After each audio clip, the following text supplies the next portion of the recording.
ऐलान तो 4 दिन पहले हुआ था कि सीज फायर हो गया है ईरान से इजराइल के साथ। इजराइल को इतना थर्रा दिया था 4 घंटे में सीज फायर से पहले ईरान ने कि उसके बाद इजराइल की साख धूमिल हो गई थी।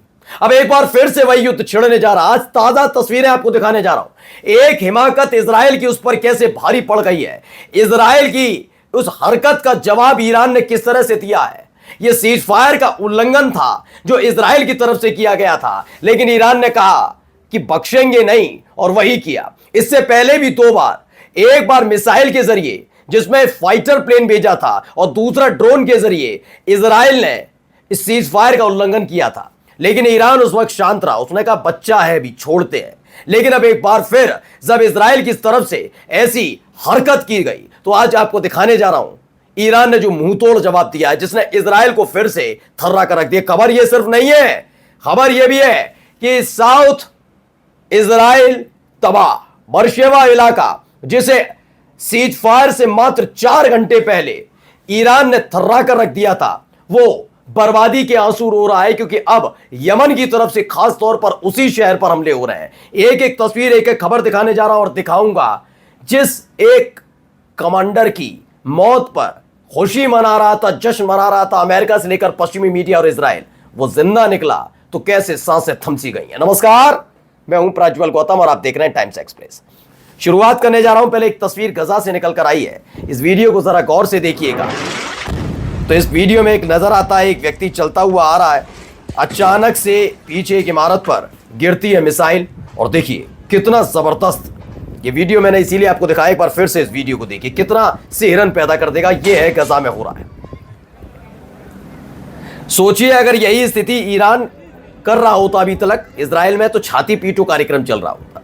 गजा की यह तस्वीर सिहरन पैदा करने वाली है। अभी स्पष्ट नहीं हो पाया कि इसमें कितने लोगों की जान गई, कितने घायल हुए, अभी ये खबर नहीं निकली है, लेकिन फिलहाल ये दहशत पैदा करने वाला है, क्योंकि वहां मौजूद लोग भाग दौड़ सी मच जाती है, समझ नहीं पाते कहां से मिसाइल गिरने वाली है, आम लोगों को कैसे टारगेट कर रहा है इजराइल गजा के अंदर। ये अपने आप में दहशत पैदा करने वाला, लेकिन इसका जवाब भी जल्दी मिल गया। पहले ये वीडियो देखिए।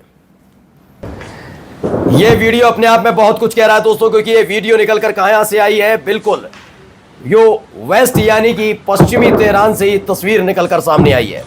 बिदगिना इलाका है जहां पर एयर डिफेंस सिस्टम ने फिर से कुछ ऐसे ड्रोन और मिसाइल की खबर निकलकर आई थी जिस पर मिसाइल साइट से वहां पर एक्टिव नजर आया। ये देखिए वीडियो में साफ साफ बताया है, ईरान इंटरनेशनल इंग्लिश की खबर है। ये वीडियो शेयर की गई है वहीद की तरफ से, जिसमें दिखाया गया है एयर डिफेंस सिस्टम एक्टिव है पश्चिमी तेहरान में। जहां पर कुछ नजर आता है उसके फौरन बाद ही उस पर अटैक करता है। ये अपने आप में बहुत बड़ी खबर है। देखिए, explosion heard in south western Tehran, I witness says.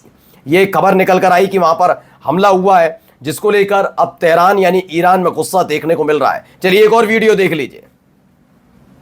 तो ये भी निकला एक नया वीडियो है सोशल मीडिया पर, जिसमें दिखाया जा रहा है कैसे ईरानियन एयर डिफेंस सिस्टम लगातार काम कर रहा है।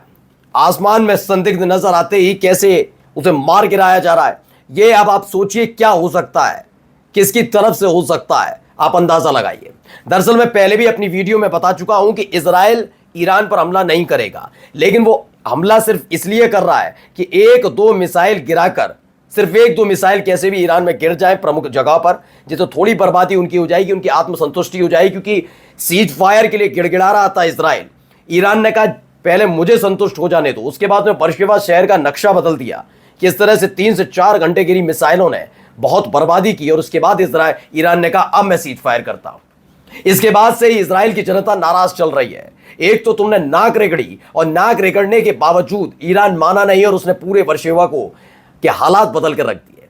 इसको लेकर स्पष्ट तौर पर इजराइल में नाराजगी है, जो बेंजामिन नेतन्याहू और उनकी सरकार के खिलाफ फूट रही है। अब उस नाराजगी को कम करने के लिए सिर्फ 1 या 2 मिसाइल दागने की कोशिश हर बार इजराइल कर रहा है। इससे पहले भी अपने एक पायलट को भेजा था, जिस पर खबर निकली तो डोनाल्ड ट्रंप ने तुरंत ही सार्वजनिक तौर पर ट्वीट करके लताड़ लगाई थी इजराइल को कि पहली फुर्सत में पायलट से कहिए वो वापस लौटे, एक बारूद की कण ईरान में गिरनी नहीं चाहिए। उसके बाद कई ड्रोन्स भेजे थे बाद में रात के अंधेरे में, लेकिन एयर डिफेंस सिस्टम ईरान का एक्टिव मोड पर है। ये सारे के सारे ड्रोन मार गिराए गए। अब ये एक्टिविटीज निकलकर सामने आई है। अब आइए अगली खबर, पहले सुनिए क्या कुछ कह रहे हैं ये हूती लड़ाके की चीफ, क्या कुछ कह रहे हैं सुनिए।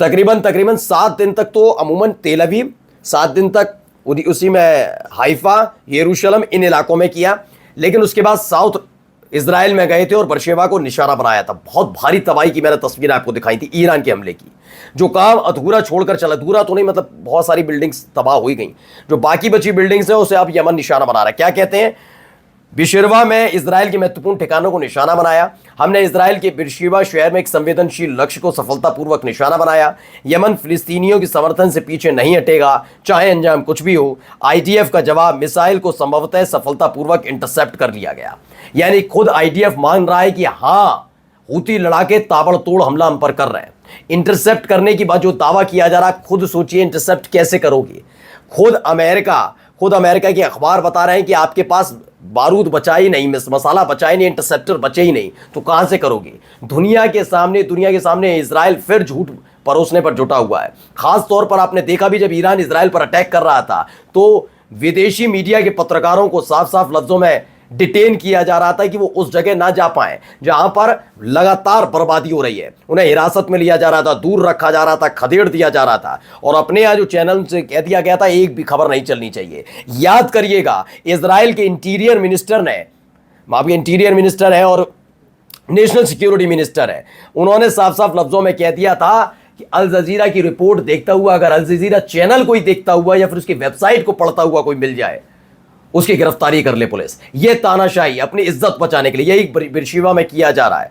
चलिए अगली खबर देखिए जाते जाते। ये जरा कुछ वीडियो हैं, 2 वीडियो हैं, दोनों वीडियो पहले देखिए विस्तार से। तो क्या हो रहा है यहां पर, दोनों वीडियो इसलिए आपको दिखा रहा हूं क्योंकि बार बार ये दावा किया गया इजराइल की तरफ से भी और पश्चिमी मीडिया की तरफ से कि जनरल कानी जो है उनका इंतकाल हो गया। 13 जून 2025 को उनका इंतकाल हो गया था। मीडिया के मुताबिक वो सबके सामने आए थे। हाल ही में जब ईरान में जश्न मनाया जा रहा तो वो सबके सामने आते हैं, सबके सामने आकर वो गले मिलते हैं। उस वीडियो को लेकर भी दावा कर दिया है कोई पुरानी वीडियो है। अब जब कई जो उनके कमांडर्स हैं, उनके जो साइंटिस्ट हैं जिनका इंतकाल वाकई हुआ था, उनका जब जनाजा निकला उसमें शामिल होने के लिए भी आए थे कि जनरल कारनी नजर आते हैं। ये कम से कम दहशत पैदा करने के लिए काफ़ी है, इजराइल के लिए भी अमेरिका के लिए भी, दोनों ही जगह बहुत दिक्कत पैदा करने के लिए काफ़ी है। हालत बहुत ख़राब है इनकी, ये समझ नहीं पा रहे इसको कैसे जवाब दिया है। ऊपर से अब आपने देख ही लिया, इजराइल का एक और मंसूबा नाकामयाब हुआ। यमन लगातार अटैक कर रहा है, हिजबुल्लाह से इन्होंने पंगा ले लिया और यकीन मानकर चलिए, मैं फिर बोल रहा हूं कि अब बस 24 घंटे रह गए, क्योंकि कल जो इन्होंने लेबनान पर हमला किया था उसके बाद से ईरान अलर्ट मोड पर है और इसका मुंह तोड़ जवाब जल्दी ही मिलने जा रहा है इजराइल को। नमस्कार।